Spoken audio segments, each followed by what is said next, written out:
Hey everyone, welcome back to the video on my channel. If you're new here, welcome. My name is Mike. Today I'm going to be talking to you about what falling off the bandwagon and jumping on the bandwagon means in the context of a narcissistic abusive relationship. Okay, now before I get started, please like this video, thumbs up, comment down your thoughts, opinions, and wisdom. Your feedback, all of it is appreciated. And please subscribe. Thank you very much. So let's get into the meat and potatoes of this subject now, shall we? Now, falling off the bandwagon, if you Google that meaning or that expression up on Google search or something like that, you'll probably come across an article or two about, what that refers to is, Johnny got dumped by his girlfriend, therefore, he picked up the bottle of the booze again. He fell off the bandwagon.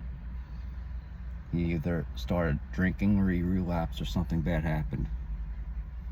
Now, this is just for, I don't know anyone named Johnny or anything like that, like who had that problem. I'm just using all the 6 examples. I value everyone's privacy here and their own stories, and I'm not judgmental of anybody or anyone. No, we're all in this together.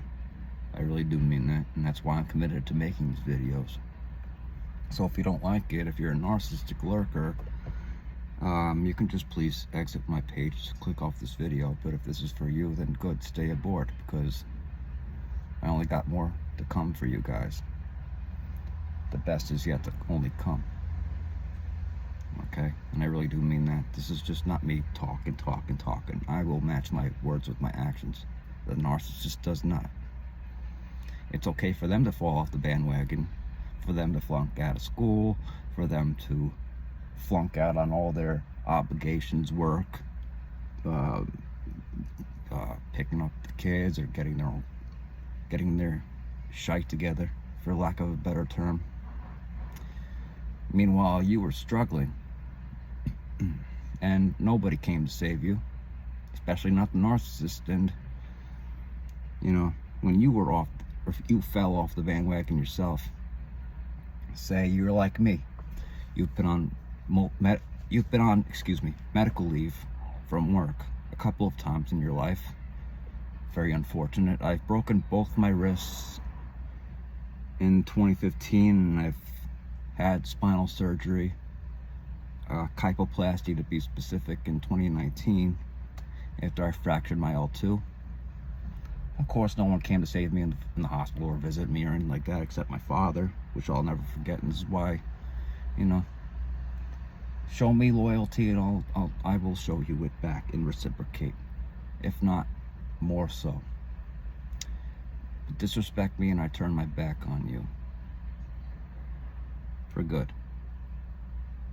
Nothing more to say. With the narcissist, they're all said and done.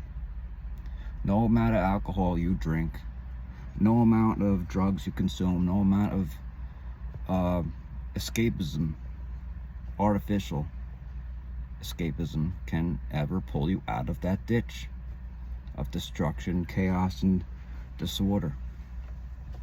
Okay? You gotta put in some effort too if you really want to get out of this. I mean, mostly this is upon you. I wasn't raised I wasn't raised in a situation where I was told that alcohol is a solution to all my problems, but I will be honest with you guys, I did have an alcohol problem at one point. Back in my early to mid 20s. Before then, I was barely a drinker. But things spiraled out of control shortly but surely throughout the years. When I broke my wrist, as I said, I was on paid medical leave. I had double ligament surgery, whatever you want to call it. You see the scar, like this fine white line on my wrist. I think, yeah, I see it, but anyway. So they opened me up and they put me on medical leave from work for a few months, and then when I returned, they just treat me like the same old crap.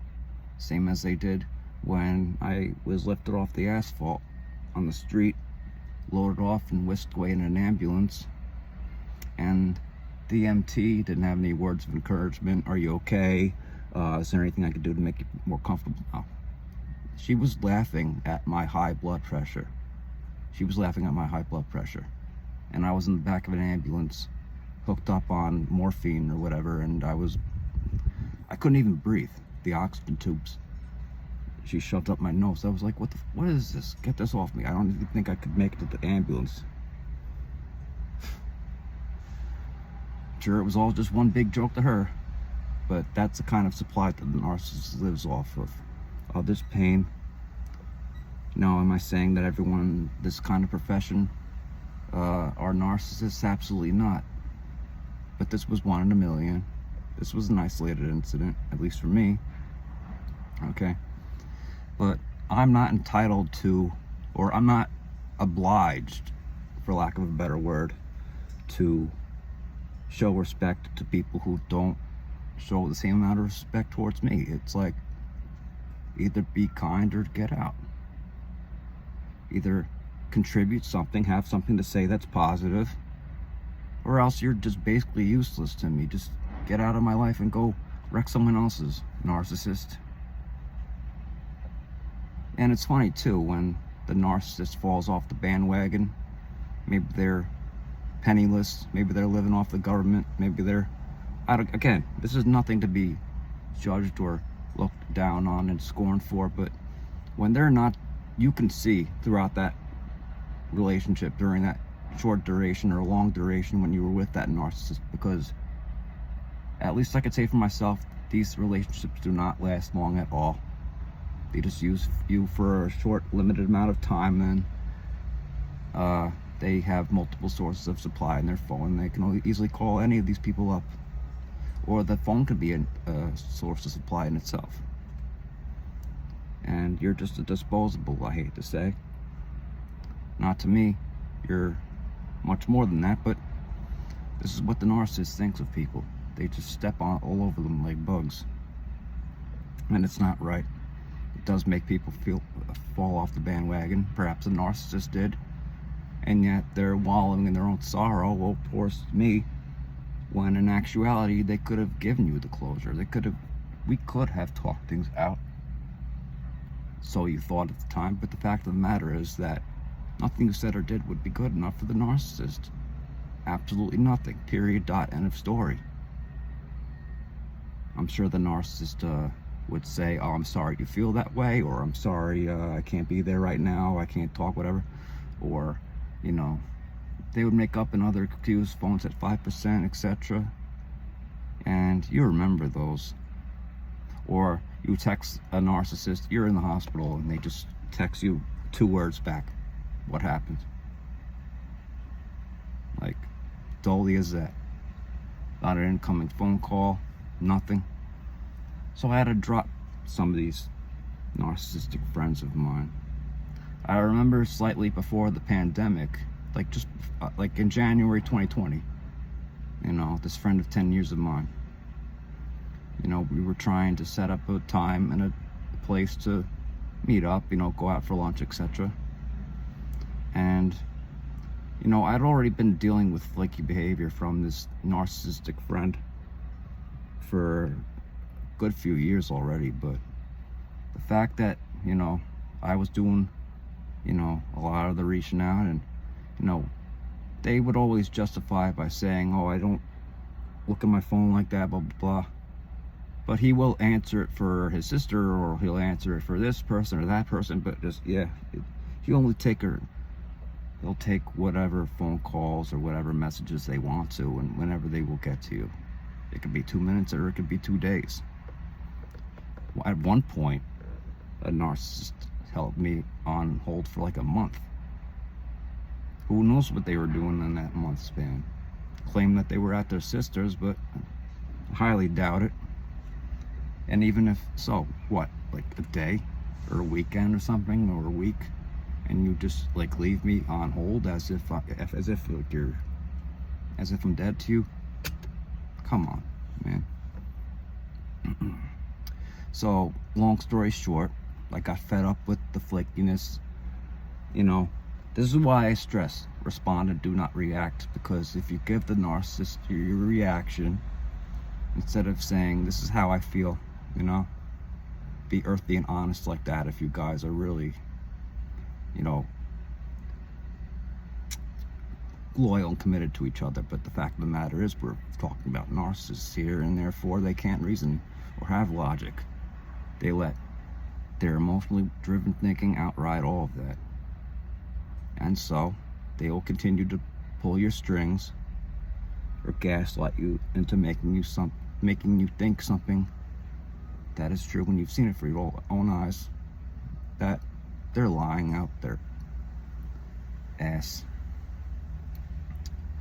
And truthful and transparency is key in any relationship. I don't care whether it's platonic, romantic, family member, close friend, business associate. That's a big one, because the narcissist has no qualms whatsoever taking your bank account to the cleaners, figuratively speaking, and wiping you, decimating you, and leaving you desolated with no closure. You're just some disposable object, as I've said, like a smoked cigarette that's been used and burnt to the ground and stomped on. Hate to sound grim like that, but that's just how it feels. Now, what did you do when you fell off the bandwagon? Well, you might have drank more, you may have slept in more or slept less, you had a host of health problems, both caused or exacerbated by the narcissist, or otherwise these conditions formulated after all that stress and the agony and the pressure and this never-ending anxiety of what's going on, what's he or she doing, or this and that, the other thing. These are people who should be there for you first and foremost, and yet they failed. So thus they're the ones who fell off the bandwagon.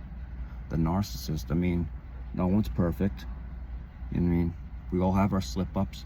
Sometimes we say things or do things that we don't mean, but it's no excuse to just walk all over somebody who tries to make things right, or tries to reciprocate back, or tries to get a better understanding of the situation.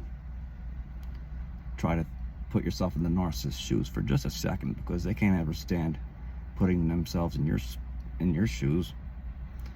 But even with all that, you know, all the comparing and contrasting between you and the narcissist and other people who genuinely did care or whatever, it really taught you something. You know, you jump on that bandwagon again.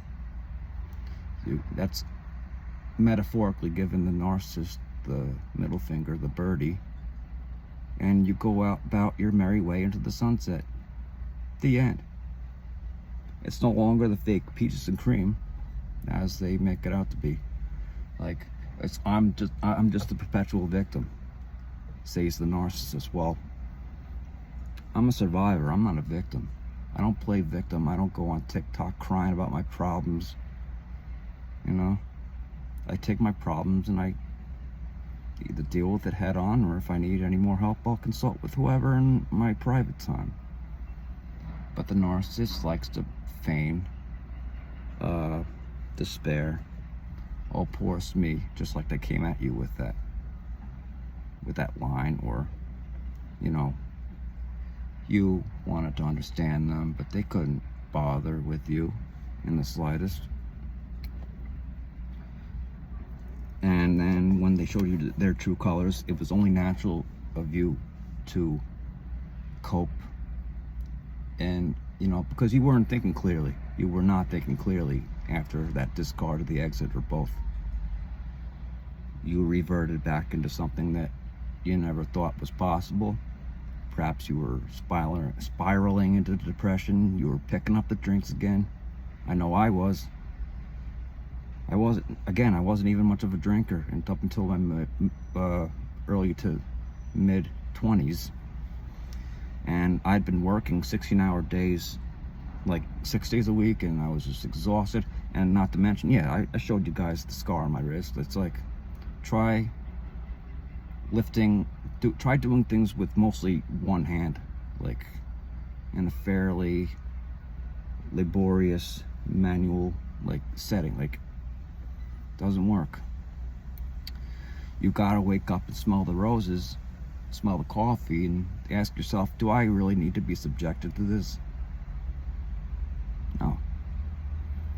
But back then you didn't know any better. There was no one to tell you this. Sometimes you had to live it yourself, and then compare your and contrast to people who have otherwise also been through the cycle of narcissism. You know, that's my greatest hope, is for all of us survivors to come together and form a coalition to say, we're not going to take this ish anymore. And, you know, we only associate ourselves with the right kinds of people who do care, not just saying it, but doing it. Not too much to ask for, you'd think of, but this is what this world has amounted to these days. Selfishness,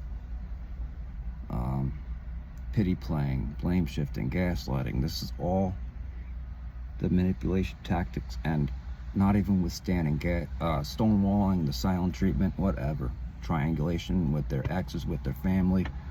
I've had it up to here, like, with that. Because I've been a damn good listener. And, you know, no matter what you say, like, you know, I'm sorry, what can I do to make it better? Or, you know, you're just simply indifferent. You don't want to talk ill will of the narcissist and their family or whatever it is. Well, you would lose either way. The narcissist in their mind would win anyway, but they didn't win. They're still stuck in that same old rut that they started out with you in. When they came at you with that desperation, or looking for that validation for a little bit, and then you'd be discarded or otherwise devalued by the day, subjecting you to reactive abuse because they didn't care about how you felt. They were probably getting supply off of your pain. You're falling off of the bandwagon, your depression, your despair. But you got to put your foot down in the sand and say, I'm not going to let anybody make me feel this way. Oh, hell no. So take that one, narcissist. You thought you would have me in a bottomless pit of rumination. Well, guess what? That one backfired on you, didn't it? Because I'm much more wiser. I've grown, I've healed, I've introspected. I respond with my indifference, my silence. I don't give the narcissist any energy, especially no reaction. So guys, I'm just going to end the video right there. It's getting a little bit lengthy here. I hope this helps somebody out there. I hope I didn't go off tangent too much. And again, if you like this content, please like, comment, and subscribe. This is Mike. I love you all. Wish you nothing but the best. And I'll see you in the next one. Take care. Bye-bye.